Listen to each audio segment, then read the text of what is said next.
1983 batch IAS officer who served as a Special Chief Secretary of Agriculture to the Government of Andhra Pradesh. He is currently an advisor to the Government of Andhra Pradesh and champions the state's Zero Budget Natural Farming Initiative. Our second panelist for this session, please join me in welcoming Dr. David Bergwinson, Director General, International Crops Research Institute for the Semi-Arid Tropics. As Director General of Leverage the Power of Digital Technology to accelerate the development and delivery of farmer-preferred products and services. Prior to joining ICRISAT, he worked on the agricultural development team at the Bill and Melinda Gates Foundation and led their digital agriculture initiative. He is a Canadian national who has worked in international agriculture research for development for over 25 years. Thank you, Dr. David, for joining us. Our last Welcome everyone to this session. I'm truly delighted to have a great set of panelists with me today. Many of you have been here for the last 2.5 days, and we have covered a number of topics ranging from the potential of data, rural advisory services, soils. We've talked about allied agriculture, allied areas, like horticulture, livestock, fisheries. So there's been a lot of knowledge which has been collected over the last few days. The aim of this session is really to try and bring all of it together and to talk about what we've called enablers. What are the building blocks for success? How do we make technology work to transform the life of the small and marginal farmer? So that's sort of the ambitious agenda we have set ourselves as a panel, and you already heard the introductions of the panel members. So it's a really diverse panel here today, bringing both grounded experience from the government, international experience from across various countries, as well as learnings from academia that we will try and share with you today. So format will be as follows. I'll request my fellow panelists to make short opening statements of 5 to 7 minutes, and then we will have interactive discussion and then open it up for questions from you, the audience. So let me start with you, sir, Mr. Vijay Kumar. I think he is a name that will be familiar to many of you, but I also wanted to personally make a confession that the limited knowledge I have of rural livelihoods owes a lot to you, having worked with you closely for 3 years in the Ministry of Rural Development. And if I may say so, I think Andhra Pradesh is very fortunate to continue to have your services now leading in exciting new ways. I know you have been a very passionate advocate of sustainable farming for a long time, scale in different parts of the country. And now, of course, you're championing this new big idea called zero budget natural farming, non-pesticide, non-fertilizer based farming in Andhra Pradesh, with a very ambitious goal of reaching 5 lakh farmers by 2020 and 60 lakh farmers by 2024, hoping to make Andhra Pradesh India's first natural farming, sustainable farming, organic farming state. So that's a really ambitious goal, and I know that a lot of people are keen to hear from you why ZBNF and what your plans are going forward. We also heard the Chief Minister talk about it in his inaugural speech. So there's a lot of interest, excitement. The idea of organic farming has been around for a long time, but I think this is probably the most ambitious effort to scale up zero budget natural farming in a very systematic, structured way. ఈ conference organise చేయడము మీకోసమే.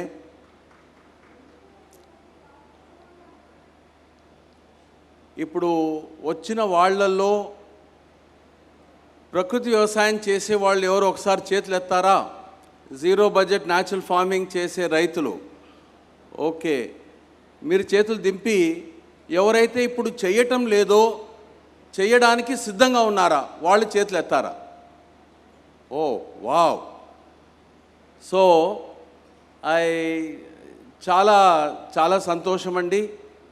గౌరవ ముఖ్యమంత్రి గారు ఉద్దేశం కూడా 2024కి మన ఆంధ్ర రాష్ట్రము ఒక ప్రకృతి వ్యవసాయ రాష్ట్రంగా మార్చాలని గౌరవ ముఖ్యమంత్రి గారి ఉద్దేశము.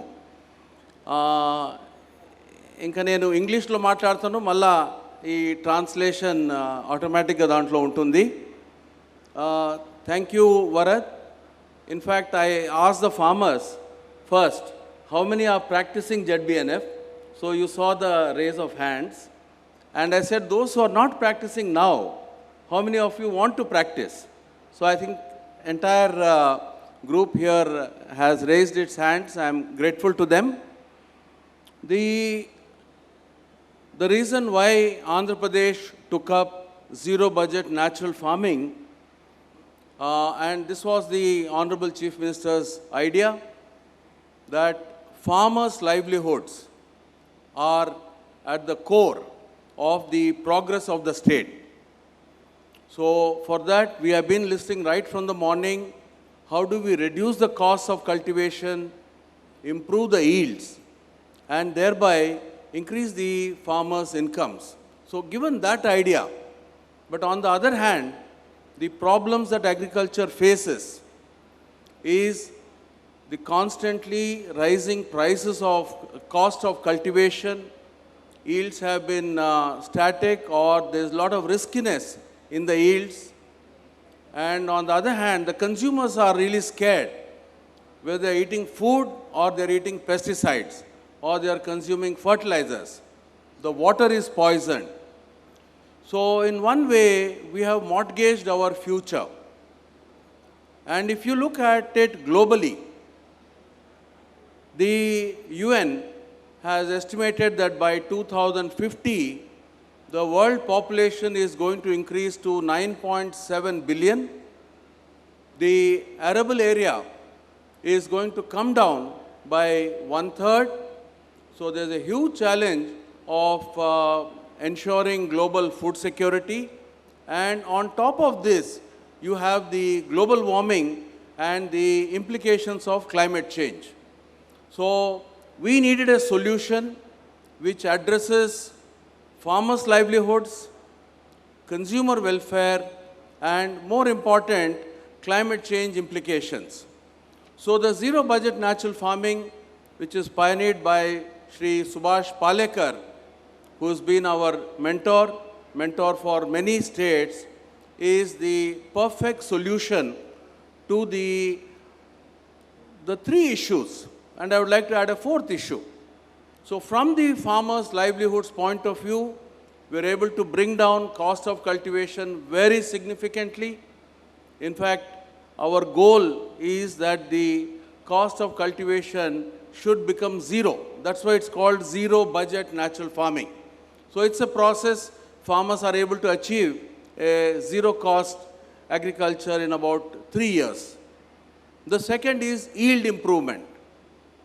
Yields are going up year on year, and we saw yesterday some of the farmers who spoke. And most important from the farmers' point of view is reducing the risk and improving resilience to climate change. So ZBNF answers all these four issues as far as the farmer is concerned. For the consumer, it's more food, safer food, no chemicals, and more nutritious food. So from the point of view of the consumer also, we are checking all the boxes. The third, which is critical, is the soil. So the soil life, which currently is in a very bad situation all over the country, all over the world, and which is worsening each year. So how do you protect soil fertility? How do you enhance water percolation, water conservation, and ZBNF also utilizes less water. And the fourth dimension for me, why ZBNF is so very important, is this is the future of farming. If I want to visualize in 2050, 2100, if we survive as a human race, then it has to be through very smart agriculture, which is in harmony with nature. So that is the reason why we have chosen ZBNF. I'll stop here, and then I'll be happy to answer other dimensions of scaling up, etc., in the next part. Involved. It may be easy to dump some fertilizer and pesticide, but at what cost? Because on the one hand, it may be a little manual work to produce the natural products, but there is no other harm beyond the expenditure of physical energy. But we are also working on what more can be done to reduce the drudgery. So we are conscious of that. But definitely there are trade-offs involved. So it is easy to open a packet of pesticide and spray it. But then who is paying the cost? Thank you. So next I'll go to David, who's joining us from, he leads ICRISAT. It's great to have you here, David. You have such vast experience in this space from around the world. I wanted to start by asking you something that relates centrally to the theme of the summit, which is technology and digital. I was seeing your blog on the ICRISAT page, and you talk a lot about the power of digital and technology. But what we've also seen, including in a lot of the examples that were showcased yesterday at the pitch competition, is that there are few models at scale of technology actually serving the small and marginal farmer. While there seems to be a lot of excitement around the potential of it. So as someone who has seen the evolution of AgTech over the years, can you help us separate the rhetoric from the reality? Where do you see the most promise and where do you not? As with any new technology, there's always a promise of transforming the world. We've seen it in different technologies like the biotechnology field, and it does take time for this to happen. But what we're seeing is the integration of AgTech with ICT is happening at an amazing pace. And why is that? It's because youth are seeing an opportunity here to integrate technologies to better serve their communities. And so really, this has been a very exciting forum because we see that this rhetoric is actually being turned into reality through entrepreneurship, which is very exciting, and I congratulate the government of AP for hosting this important event. But there are challenges, and one of those challenges is the data. Data is like the new oil for modern economies, but we have to make sure that that data is accessible, relevant, of high quality, to actually fuel innovation, support entrepreneurs so that they aren't having to go and recollect foundational data that they need to drive their business forward. And so we need to think about how do we create a data ecosystem that rewards contributions to those that provide high quality data that fuels modern economies. We have to think about the governance of that data to ensure that the rights of farmers is protected and that the business rights of those that contribute data sets is also rewarded. And we need incentives. Often when we have an issue or a challenge, we're a little reluctant to expose that challenge. But in the case of data, we really do need to expose where we're weak so that we can strengthen data systems to better support farmers. Whether that be strengthening our ability to forecast weather, our ability to analyze and share soil health information so farmers make better fertilizer decisions, or water management decisions. All of these are critically important, and data can support that endeavor. India is uniquely positioned because of the AdHar program to deliver timely, targeted information that's personalized to the needs of individual farmers cultivating the land and producing nutritious food. So as we look to this challenging question of rhetoric or reality, there's 3 points that I'd like to leave. One is we have to have demand-driven innovation. We have to focus on the needs of farmers and what they need to be empowered to realize their full potential. We need to use data as that engine to drive innovation and accelerate the process of achieving the Sustainable Development Goals. Agriculture has a central role to play. And finally, bringing together different domains of health, agriculture, and education to address the big challenge around nutrition. Nutrition starts at home, it starts in the schools. We need to use that platform to educate children on proper nutrition that'll drive modern agri-food systems and that will in turn enable farmers to capture a fair market value for their produce. It's agriculture that's going to fuel the mines of the future, and the mines of the future are going to fuel economies. Thank you. Thank you, David. Before I go on to Solomon, I had sort of these in the room.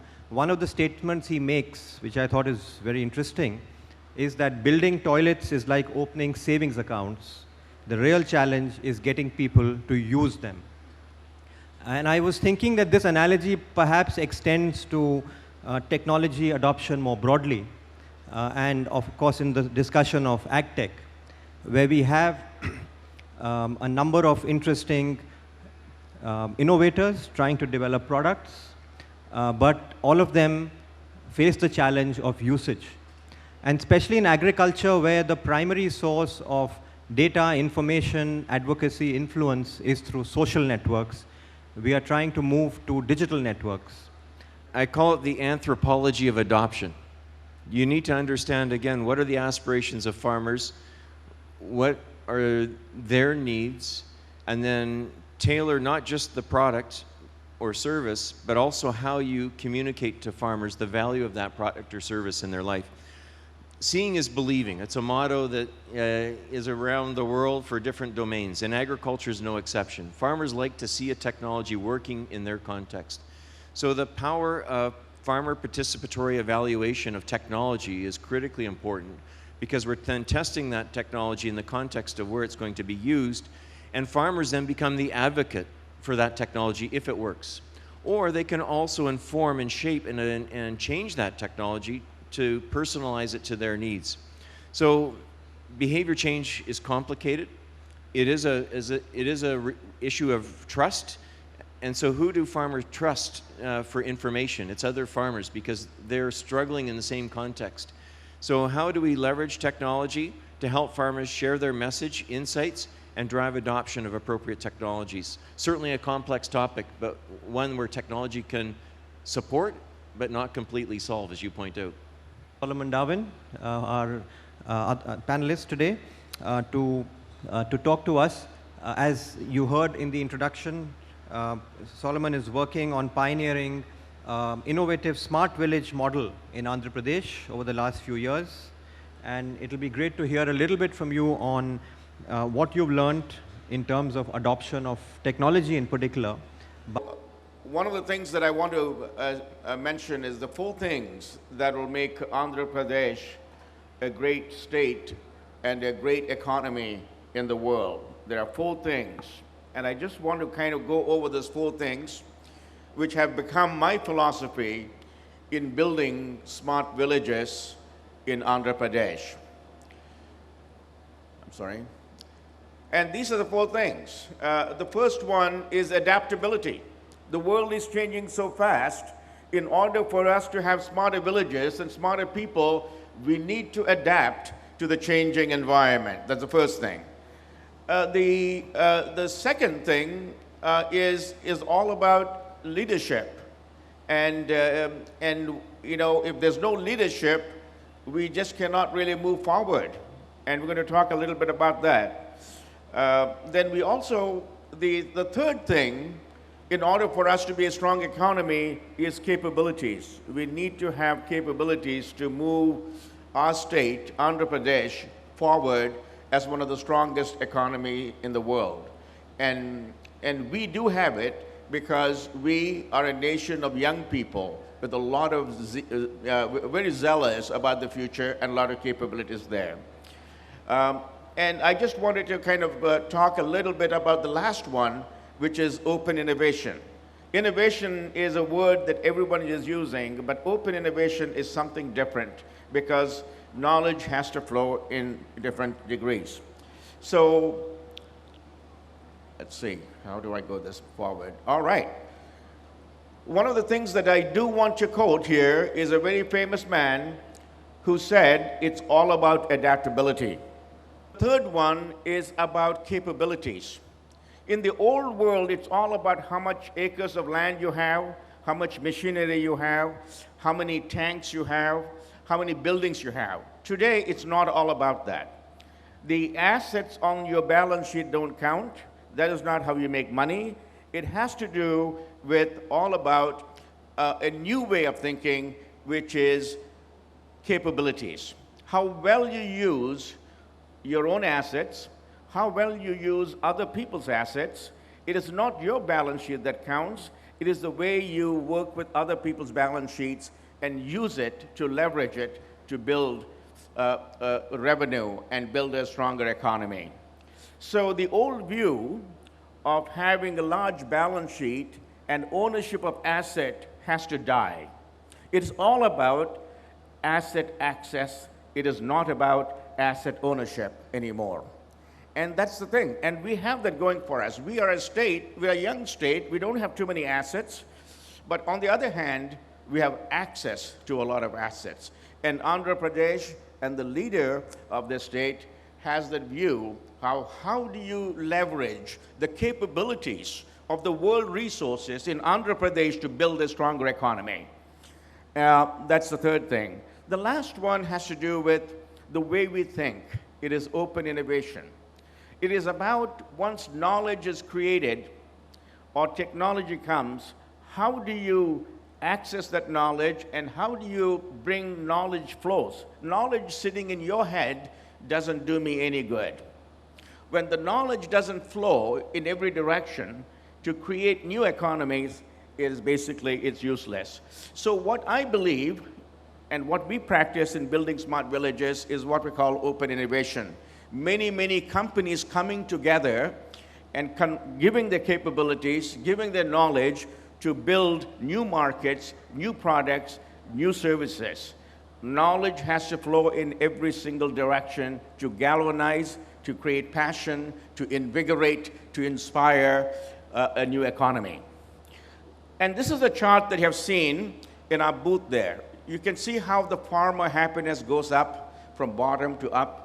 The happiness goes up because all those companies that you're seeing that we brought from the Berkeley network to this ecosystem, they all collaborate, they work together, they eliminate costs, they minimize time is saved, cost is saved, yield is enhanced, speed to market is there, risk is reduced. All those things happen because those... If you can, and I'll come back to this in more detail later on, but could you tell us some of the practical challenges that you have faced in trying to implement this, what the CM also refers to a more integrated model of village level development through your smart village work?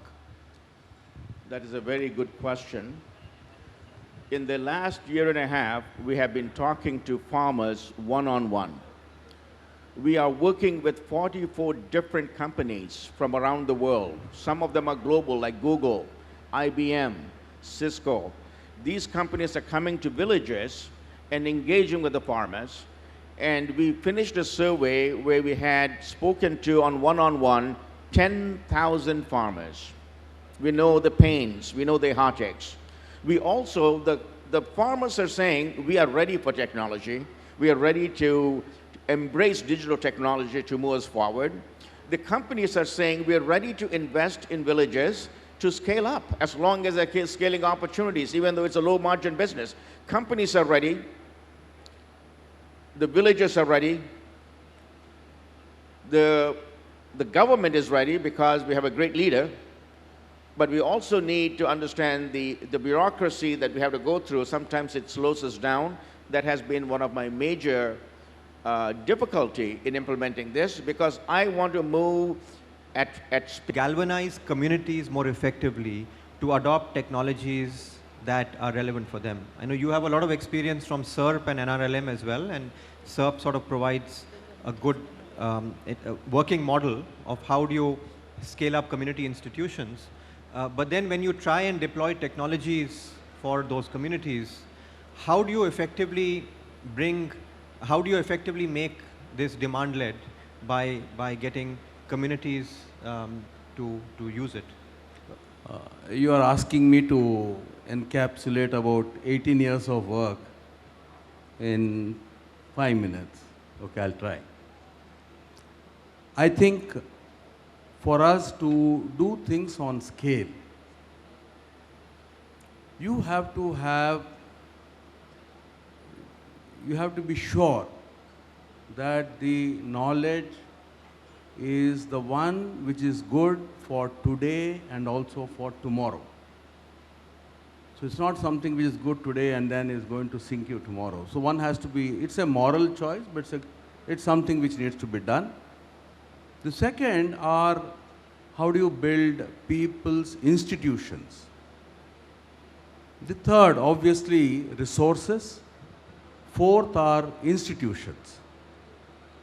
In the case of zero budget natural farming, the reason why it is so impactful is that the knowledge of zero budget natural farming is something which is good for today's farmers and farmers after 50 years.